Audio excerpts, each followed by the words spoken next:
जब एक दो बच्चों के पिता की शादी एक 24 वर्षीय लड़की से कर दी जाती है, फिर जिसके बाद वो पहली रात को जैसे ही अपने कमरे में जाता है और कमरे में जाने के बाद अपनी नई नवेली दुल्हन के हाथ को पकड़ता है, उसके माथे को चूमता है, फिर जिसके बाद वो संबंध बनाने की जैसे ही कोशिश करता है तो उसे मालूम होता है कि उसकी जो पत्नी है उसका प्राइवेट पार्ट तो, उसका गुप्तांग तो मर्दों की तरह दिखता है।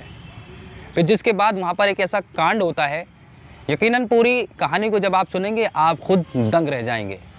आदाब, नमस्कार, सत्य श्री अकाल। मैं हूं आपके साथ याह्या खान सोज। दोस्तों, अगर अभी तक आपने हमारे चैनल को सब्सक्राइब नहीं किया है तो चैनल को सब्सक्राइब कर लें और बेल आइकन को दबाकर नोटिफिकेशन को ऑल ज़रूर कर लें। तो चलिए बढ़ते हैं खबर की ओर। मैं बात कर रहा हूं मध्य प्रदेश के ग्वालियर की, जहां पर रहने वाला विष्णु, जिसकी उम्र लगभग 37 साल है। विष्णु की शादी अब से 10 साल पहले हुई थी। विष्णु के 2 बच्चे भी हैं। विष्णु की ज़िंदगी खूब ही अच्छे से गुजर रही थी। वहीं अब से 2 साल पहले विष्णु की पत्नी की तबीयत बिगड़ती है और तबीयत बिगड़ जाने के बाद उस विष्णु की पत्नी की किसी कारण मौत हो जाती है। फिर जिसके बाद विष्णु पूरे तरीके से फैसला कर लेता है कि अब मैं अपने बच्चों की परवरिश खुद करूँगा और बच्चों का ख्याल भी मैं खुद रखूँगा।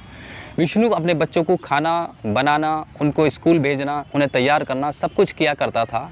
लेकिन वक्त जैसे ही गुजर रहा था तो विष्णु को महसूस होने लगा कि मुझे एक महिला की ज़रूरत है।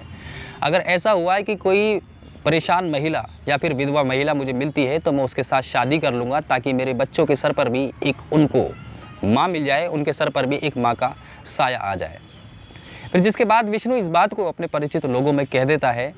वक्त इसी तरीके से गुजर रहा था कि कुछ वक्त के बाद, अब से 3 महीने पहले, विष्णु को उनसे परिचित बताते हैं कि एक लड़की है जिसके घर वाले अपनी बेटी की शादी किसी के साथ भी कर देंगे। लेकिन उनके साथ समस्या एक है कि वो दान और दहेज नहीं दे सकते और ना ही उनके पास इतना पैसा है कि अपनी बेटी के लिए वो नए कपड़े खरीद सकें शादी के लिए। फिर जिसके बाद विष्णु इस बात को सुनता है तो वो कहता है क्यों ना मैं उस लड़की को एक बार देख लूँ और देखने के बाद हो सकता है कि मैं उससे शादी के लिए राज़ी हो जाऊँ। फिर जिसके बाद विष्णु उस लड़की को देखता है। जैसे ही लड़की को देखता है तो विष्णु के होश उड़ जाते हैं। विष्णु देखता है कि ये लड़की बेहद खूबसूरत है और विष्णु फ़ौरन ही फैसला कर लेता है कि अब मैं इस लड़की से शादी कर लूँगा।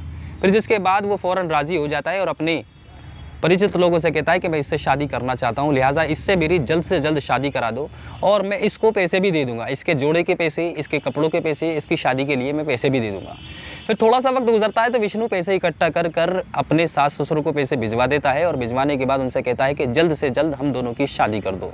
फिर तारीख तय कर दी जाती है। तारीख तय करने के बाद विष्णु की बड़े ही धूमधाम से शादी कर दी जाती है। फिर विष्णु शादी की पहली रात को अपनी नई नवेली दुल्हन के पास जाता है, उसके पास बैठता है और उससे प्यार भरी, मोहब्बत भरी बातें करता है, उसके हाथों को चूमता है, उसके माथे को चूमता है। फिर जिसके बाद विष्णु फैसला करता है कि मैं अब शारीरिक संबंध बनाऊंगा। जैसे ही शारीरिक संबंध बनाने की कोशिश करता है तो उसको मालूम होता है कि उसकी पत्नी तो फीमेल है, यानी उसका प्राइवेट पार्ट मर्दों की तरह दिखता है, उसका गुप्तांग मर्दों की तरह दिखता है। बस इतना देखना था कि विष्णु आग बबूला हो जाता है और हैरान हो जाता है। फिर जिसके बाद विष्णु बेकरार होकर कहता है कि जब तुम्हें सब कुछ पता था कि तुम्हारे अंदर महिलाओं जैसी कोई चीज़ है ही नहीं, तो तुमने मेरी ज़िंदगी क्यों बर्बाद की, मुझसे शादी क्यों की। जिस पर विष्णु की नई नवेली दुल्हन कहती है कि तुम्हें तो इस बारे में मेरे माता पिता ने बता दिया होगा, वो सब इस बारे में जानते हैं। फिर जिसके बाद गुस्से में विष्णु फ़ौरन अपने सास ससुर को फ़ोन करता है और फ़ोन करने के बाद उनसे कहता है कि तुमने मेरी ज़िंदगी क्यों बर्बाद की है, तुम्हारी बेटी के अंदर इतनी बड़ी कमी थी, तुमने इस बात को मुझसे क्यों छुपाया। जैसे ही इस बात को सास ससुर सुनते हैं तो वो कहते हैं कि हमें तो इस बारे में पता ही नहीं है, हम तो इस बारे में जानते ही नहीं हैं।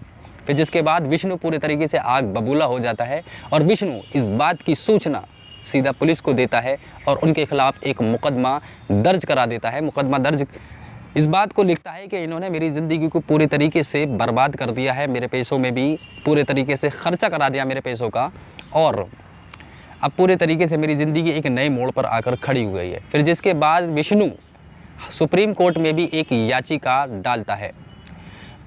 दोस्तों, यहाँ पर एक सवाल ये खड़ा होता है कि यहाँ पर आखिर अब गलती किसकी है।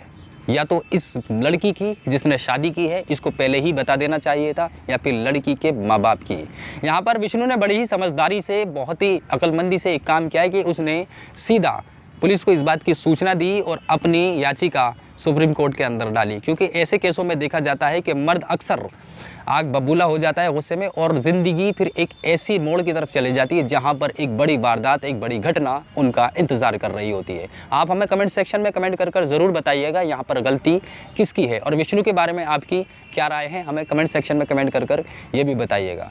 दोस्तों, इस घटना को सुनाने का उद्देश्य किसी का दिल दुखाना नहीं है, किसी को ठेस पहुँचाना नहीं है, किसी को परेशान करना नहीं है, बल्कि आप सभी को सचेत करना है। आप जहाँ भी रहें सुरक्षित रहें, सावधान रहें और अपना ख्याल रखें। इसी के साथ मैं याह्या खान सोज़ आपसे इजाज़त लेता हूँ। मैं फिर से हाजिर रहूँगा किसी सच्ची घटना के साथ, किसी सच्ची कहानी के साथ। दोस्तों, अगर आपको इसी टाइप की क्राइम स्टोरियाँ देखना पसंद है तो आप अभी फ़ौरन हमारे चैनल को सब्सक्राइब कर लें और सब्सक्राइब करने के बाद बेल आइकन को दबाकर नोटिफिकेशन को ऑल कर लें ताकि हमारी तमाम अपडेट्स आपके पास तक फ़ौरन ही पहुँचती रहें।